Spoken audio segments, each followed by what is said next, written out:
Oh, yes, thank you. I need that. In your bulletins, we also gave you a part of looking at our mission and communicating our mission and vision is we have a short 5-question survey for you. We'd love for you to fill this out honestly, give us your feedback, and there's just a spot there on the bottom to tell us whatever else we didn't ask you, and you can use the entire back for that. So we want to make sure we're on mission, doing things the way we're supposed to be doing them, and sometimes there's stuff that we can't see or that we're not aware of, and it helps if you tell us what we aren't seeing or what we're not aware of. All right, so please fill those out. There's a basket in the back to drop those off in. All right, so have you ever found yourself talking to somebody that you know who's going through a difficult time in life, and the thing that you say to them is, hey man, I'll be thinking about you, only to get distracted immediately by the stuff in your own life and not to think about that person until you see them again? How about if you have a friend who's going through some medical issue or they're about to have surgery? How many times do we say, hey, I'll be praying for you, only to walk away and again get distracted by the stuff of our own life and never say a single prayer for that person? Maybe we didn't know what else to say, so we just said, we'll pray for you.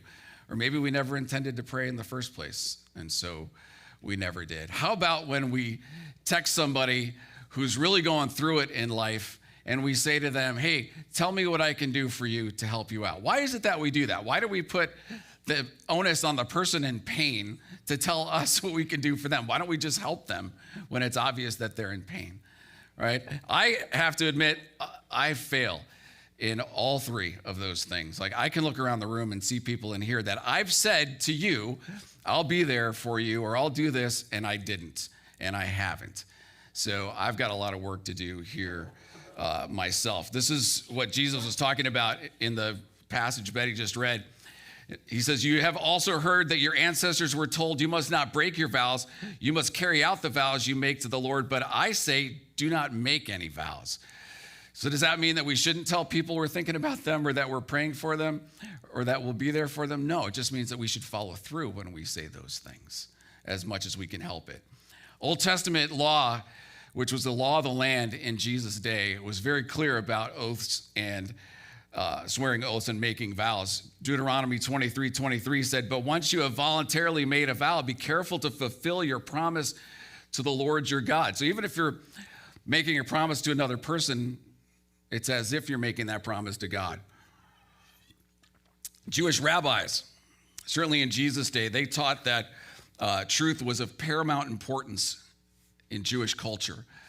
There were some they all taught that truth was objective and that truth was objectively measured by God's word, which it still is today, but not so much in our culture, because in our culture, truth is relative and everybody can have their own truth.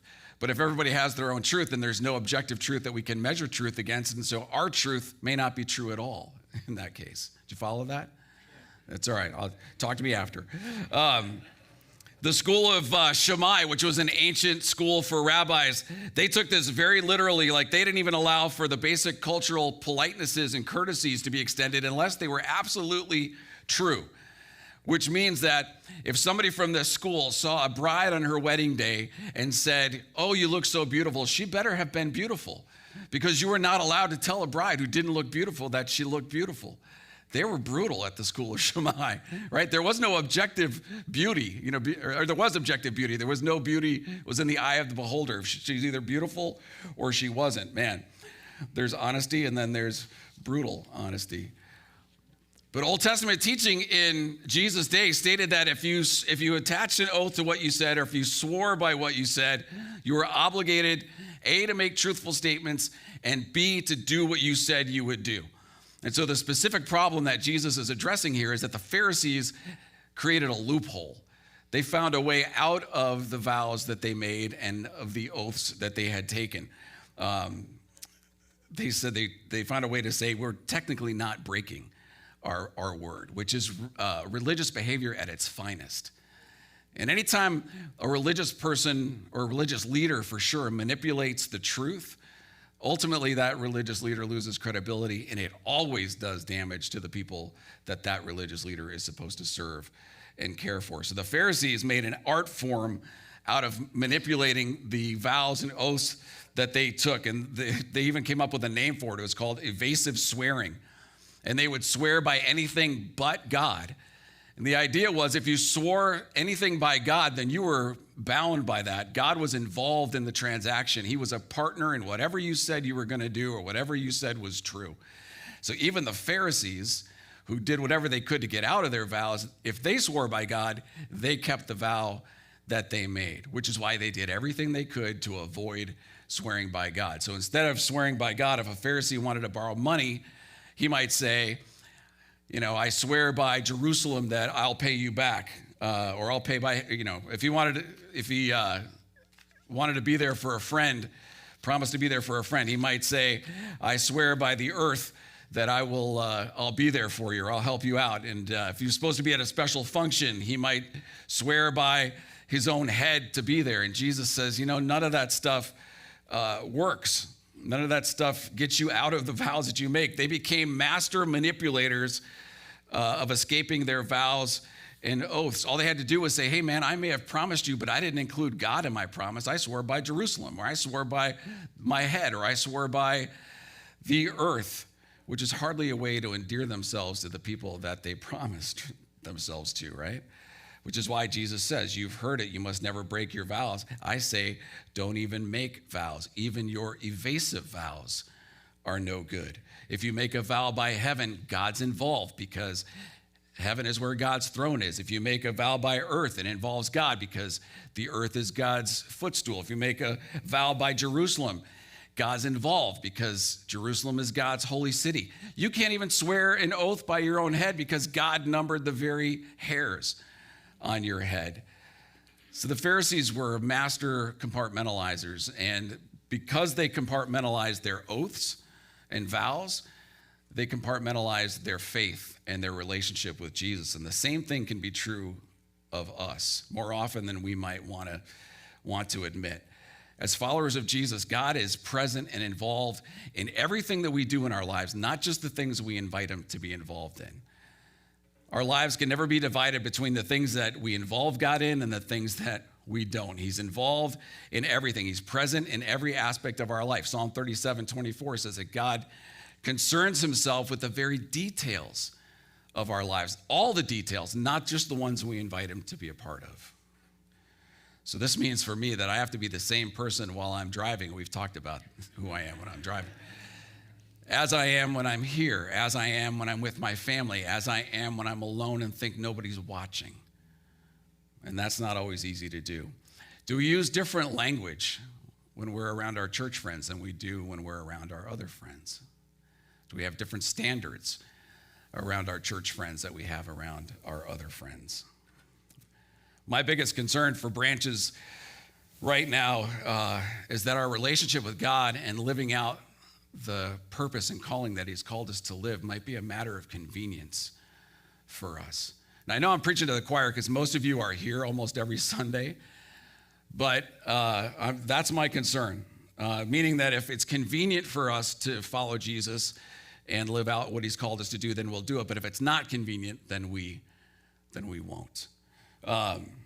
The truth with Branches is the same thing that's true at many other churches. Very few of us are committed to the mission that God has for our life and the mission God has for our church. And those two things intersect when we join a church. God takes what he has, his purpose for our life and the purpose for our church to become one, right? And they work together in ways that only God can make them work together. And this is not a plea for volunteers, and it is not a plea for more consistent church attendance. It is a plea to decompartmentalize our lives and to decompartmentalize our faith and relationship with Jesus. It's a plea to live fully surrendered to Jesus and to help one another live that way because we can't do it on our own. Tim Keller. I listen to a lot of Tim Keller sermons. He died a few years ago, but his sermons live on. And it's funny, the more sermons you listen to him, the more you realize that even the great preachers tell the same story over and over again, which made me feel really good about telling the same story over and over again. Tim, it's okay for us to do that. So Tim Keller told a story that he had heard from a professor that he felt he had a deep respect for. And that professor said that if the distance between the Earth and the sun, which is 92 million miles, was one sheet of paper, the distance from the Earth to the nearest star would be a stack of papers 70 feet tall. And then if we measured by that same measurement the circumference of our universe, it would be a stack of papers 310 miles high. And then Keller says this. That's our galaxy, right? Not universe, our galaxy, 310 miles high. Our galaxy is just a speck of dust in the universe, Keller says. Yet Jesus holds the universe together by the word of his power. Now, is that someone you invite into your life to be your assistant or your part-time assistant? I think I added the part-time, but it works. Are we currently in a relationship of convenience with Jesus? Meaning he gets us all when it's convenient, but not when it isn't. Are we fully surrendered? I think if we understood, certainly I realized this just this week in my own life. When I get a glimpse and when I start to understand just who God is, how big he is, how majestic he is, how eternal he is, how much love he has for me, for us, I'm driven to my knees. I'm driven to his feet, face first, on my knees at his feet, begging for forgiveness and wanting more of who he is. It's kind of like Isaiah.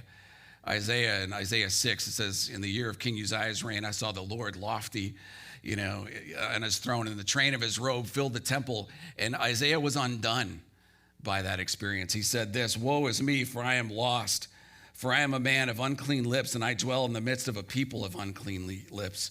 Yet I have seen the King, the Lord of heaven's army. And if you've read that, God in this vision takes a hot burning coal and he touches it to Isaiah's lips and cleanses his life. And then later in that same passage, God says, who will go for us? Who can I send? And Isaiah says, here I am, send me. If we had a sense of who God is and how much he loves us and how much mercy and grace and forgiveness and redemption he offers us and gives us freely, we would be like Isaiah, right? Not only would we be, whoa, I am unclean, but God would touch maybe our heart with that burning coal so that we could be in the position to say, when God says, who will go for us? Who can I send? We would say, here I am. Send me, use my life in a way that changes other lives. Use my life in a way that changes the world. If we really understood what God has done for us, we would do all we can to respond to his love with our love. To quote Keller again, he used to say over and over again, Jesus lived a life we couldn't live, a perfect life, and he died the death we should have died so that you and I could have hope in this world, hope in this life, connection to God, and hope for eternity, that we could have purpose and identity in this life. And as a result, we live in a state of total grace, completely forgiven, completely redeemed, but also with a very high calling in this life. My hope, my prayer for all of us at Branches is that we'll follow Jesus with all that we are together. I need you to help me do that for sure, and that we won't leave anything on the table. How are we doing with that? Where are we at, even just as we think about it, in our willingness to do that? What would keep us from doing that? What would keep us from fully surrendering to Jesus and living the life he's called us to live? Do you know what the only real answer to that question is? That we think we can do life better on our own than we could do with God. That sounds ridiculous when you say it out loud, because it is a little ridiculous. When life is said and done, and if we have the opportunity to look back on our lives and evaluate, there's only a few things that are going to matter to us. It will matter how we loved. Did we love well? Did we love the people that loved us? Do we love the people in our family? Do we love the people that are close to us? Did they know that we love them? Did we give ourselves to what was most important? Jesus. Those are the things that are going to matter. Do you have a break glass in case of emergency relationship with Jesus?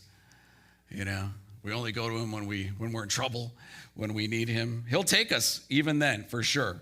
What would it look like if that's our relationship with Jesus? If we're just honest to say, yeah, that's where I'm at right now. What would it look like then for you to be fully surrendered to Jesus and fully invested in the mission of your life and community here at Branches? What would you have to give up in order to be fully surrendered and fully committed? Can you even think of anything that you have to give up? And if you do, if you had the chance at the end of your life to look back and see what you regret, would you even identify that you had to, would it even matter to you that you had to give it up? Probably not. God doesn't need to be invited to be present in our lives. He is all the time, even if we're not present with him. If we take our faith seriously, then we have the same standard for living wherever we are, and that's Jesus' standard. His standard can be summed up in the Great Commandment and the Great Commission. Great Commandment, love the Lord your God with all your heart, soul, mind, and strength. Love your neighbors, including your enemies, as much as you love yourself. Great Commission, as you're loving your enemies, or your neighbors and your enemies, make disciples. Make disciples out of your neighbors and your enemies. If we're aware that Jesus is present wherever we are, it'll change our lives. It'll change the way that we live. If it doesn't, then Jesus isn't that important to us. So Jesus is saying here, as my followers, your life should have enough integrity and enough character that it's not necessary for you to make oaths and vows. How are we doing with that right now? The answer lies within whether we could be believed in what we say, or are we doing the things we say that we will do?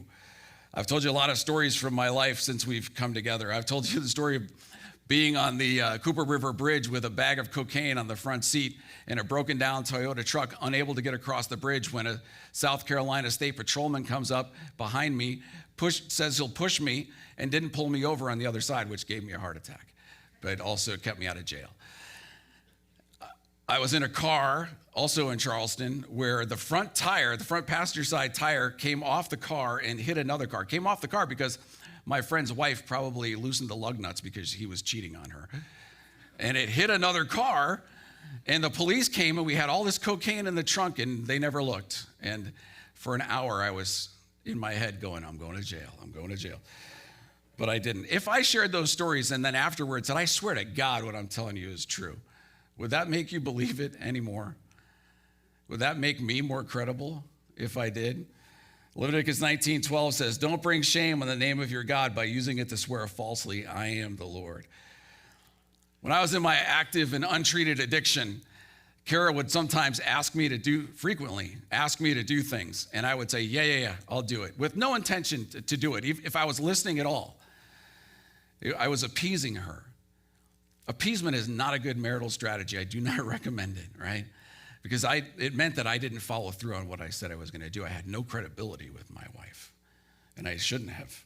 So these days, I make it a priority not only to do the things I say that I'm going to do, but not to say that I will do things that I'm not sure I can do or that I know I can't do, just to make her feel better for a moment. If we have any integrity at all, we won't need to swear that our stories are true. If we have any character at all, we won't need to make vows to each other to reassure each other that we will be there for one another. Jesus says, just say a simple yes, I will, or no, I won't. Anything beyond this is from the evil one. The standard Jesus set is simple, it is life-changing, and it is life-giving. We just say yes or no, that's it. In other words, be a person of such renowned character that yes and no are the only things that we have to say, because people know who we are and what we're all about. So when we say yes or we say no, they know that they can trust what we've said. Ralph Waldo Emerson wrote, who you are shouts so loudly that I cannot hear what you're saying. What we say matters, but who we are matters way more. Our oath and our vows are made by our character, by our integrity, more than they are by our words. What the people around us need to know about us is that they can trust us. If they know they can trust us, then they're that much closer to knowing they can trust Jesus. Clement of Alexandria, he was a second century theologian. He said, Christians must lead such a life and demonstrate such a character that no one will ever dream of asking an oath from them. Wouldn't be a sermon for me if I didn't include Barclay. The ideal society, Barclay says, is one in which no one's word will ever need an oath to guarantee its truth, and no one's promise will ever need an oath to guarantee its fulfilling. So is Jesus forbidding us to take oaths and make vows? No, because when we get married, we make vows in the presence of God to love and care and serve and sacrifice for our spouse, and God honors those vows. We're put on the witness stand. We put our hand on the Bible, and we swear that we'll tell the truth, the whole truth, and nothing but the truth. And the Bible is our source. It's our reason. The story in the Bible is the reason why we have integrity and character. Paul made a vow. 1 Corinthians 1:23, he said, "Now I call upon God as my witness that I'm telling the truth." That sounds a lot like what I just said, right? When I was saying, don't do this. But Paul, this was less of a vow and more of a literal request from Paul. He had all kinds of trouble with the church in Corinth. They were a difficult bunch. They gave him a hard time, and they questioned his identity as an apostle to the point that he had to defend his identity with them. So he needed God as his witness there. When Jesus was going through the sham of the trial that they put him through, he was asked and answered a question under oath. The high priest said to him, "I demand in the name of the living God, tell us," that's basically putting him under oath. "Tell us if," it is putting him under oath, "tell us if you are the Messiah, the Son of God." And Jesus replied, "You have said it. And in the future you will see the Son of Man seated in the place of power at God's right hand and coming on the clouds of heaven." Now that's more of a response under oath than it is Jesus taking an oath. So there's nothing wrong with what Paul did here or what Jesus did. Neither one of those things contradict what Jesus is saying in Matthew 5. It's the kind of vows that Peter made in Matthew 26 that we need to be careful of, that we need to make sure we don't make. On the night that Jesus was betrayed and arrested, he was telling his disciples what was going to happen to him. And as Peter heard this, Peter makes this vow. Matthew 26:33, Peter declared, "Even if everyone else deserts you, I will never desert you." He's saying, even if these other 11 knuckleheads can't follow through, I will follow through. And Jesus right away says, "Peter, you'll deny that you even know me 3 times before the rooster crows." And then Jesus takes his guys to the Garden of Gethsemane, and he tells them that his soul is crushed to the point of death because he knew what was going to happen to him. You know, Jesus, he knew the betrayal and humiliation and torture that he was about to endure. And it caused him immense internal conflict and immense pain. Jesus was so stressed about what was going on that he sweat drops of blood, which is, how do you say it? Hematidrosis is that condition. It's when under great stress, the blood vessels in the face burst and it looks like we're sweating blood, hematidrosis. The humanity of Jesus was in conflict with the divinity of Jesus. The humanity of Jesus wanted to live and not suffer, but the divinity of Jesus knew that he had to go through with sacrificing his life because it was the only way that broken and flawed people, sinful people like you and me, would ever have access to God. It was the only way. And so he had to go through with it. So he pleads with his friends to watch for him and pray. What do? They fell asleep. He returned to the disciples and found them asleep. And he said to Peter, because Peter was the one that made the vow, "Couldn't you watch with me even for an hour? Keep watch and pray so that you will not give in to temptation." And this next line is a direct response to Peter's vow. "For the spirit is willing, but the body is weak." Your spirit wants to make that vow, Peter, but you can't back it up. You can't make it happen. Peter had vowed never to desert Jesus, and now he can't even stay awake for him. And it didn't happen once, it happened twice in the garden that they fell asleep. And then later that night, verse 69, it says, Peter was sitting outside in the courtyard. A servant girl came over and said to him, "You were one of those with Jesus, the Galilean." Peter denied it in front of everyone. "I don't know what you're talking about," he said. Later, by the gate, another servant girl noticed him and said to those standing around, "This man was with Jesus." Again, Peter denied it, this time with an oath. "I don't even know the man," he said. A little later, some of the other bystanders came over to Peter and said, "You must be one of them. We can tell by your Galilean accent." Peter swore, "A curse on me if I'm lying." Didn't swear with foul language. He swore another oath. "A curse on me if I'm lying. I don't know the man." And immediately the rooster crowed. Suddenly, Jesus' words flashed through Peter's mind. "Before the rooster crows, you'll deny 3 times that you even know me." And he went away weeping bitterly. The reason Peter went away weeping so bitterly is because he had just blown up his life. He had made a vow never to desert Jesus. And not only did he break that vow on the day that he made it, He made two contradictory vows to the one that he had made, saying, Jesus, I'll never desert you. And then he said, I don't even know the man. Have we ever made vows that contradict each other? We say one thing over here and something else over here. Have we broken our vows? Peter's example is the very reason Jesus tells us, one of them anyway, not to make oaths or take vows. Let your yes be yes and your no be no.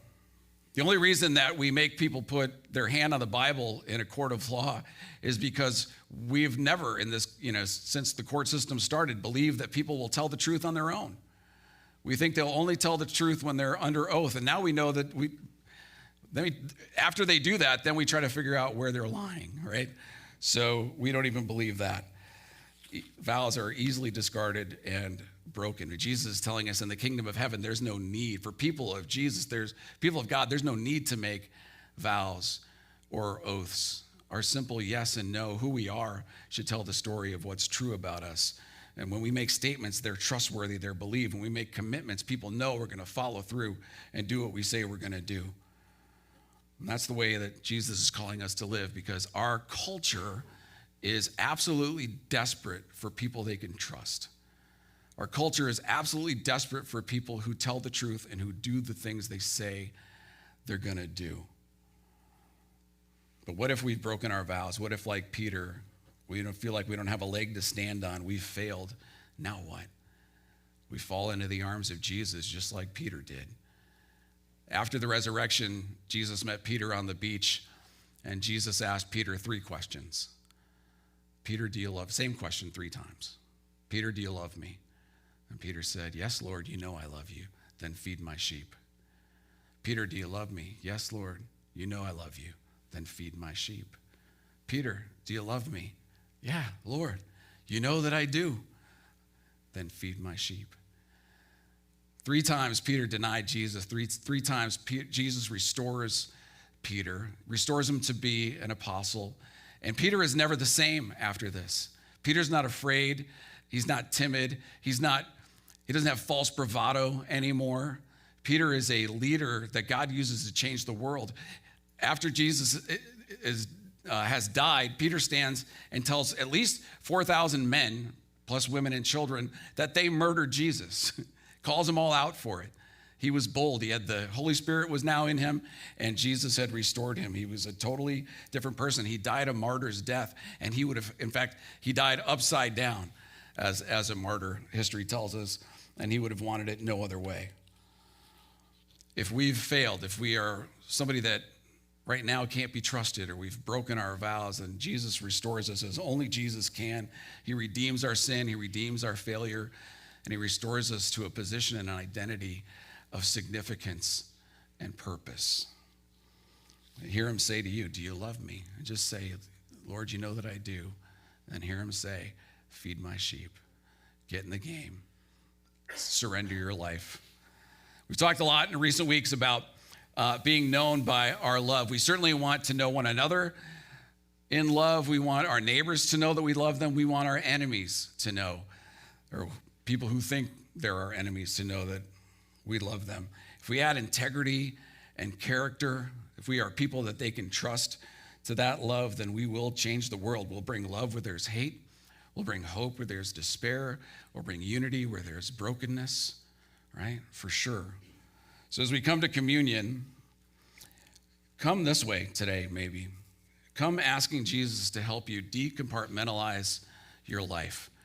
Come asking him to help you decompartmentalize your relationship with Jesus and your faith. Ask him to make you a person of renowned integrity and renowned character, somebody whose word can be trusted, somebody whose friendship is never questioned, somebody who, when they say, I'll be there, will be there, somebody who says, when I'll pray for you, will actually pray. We're not going to be perfect. We're never going to be perfect in this life, but we can be more consistent. And we need God's help to do it. Let's pray. Father, thank you for this passage and for the Pharisees who tried to get around their vows, because it has a lot to teach us about our own promises, our own vows, our own trustworthiness. God, help us to be people who don't compartmentalize our relationship with you. Help us to be people who are unwilling to have relationships of convenience with you or with each other. Help us to be people who are sold out for you, who are surrendered to you in such a way that our lives make a difference in those that we love and in those that are around us. Help Branches to be a church of hope and a force for the gospel, we pray in Jesus' name.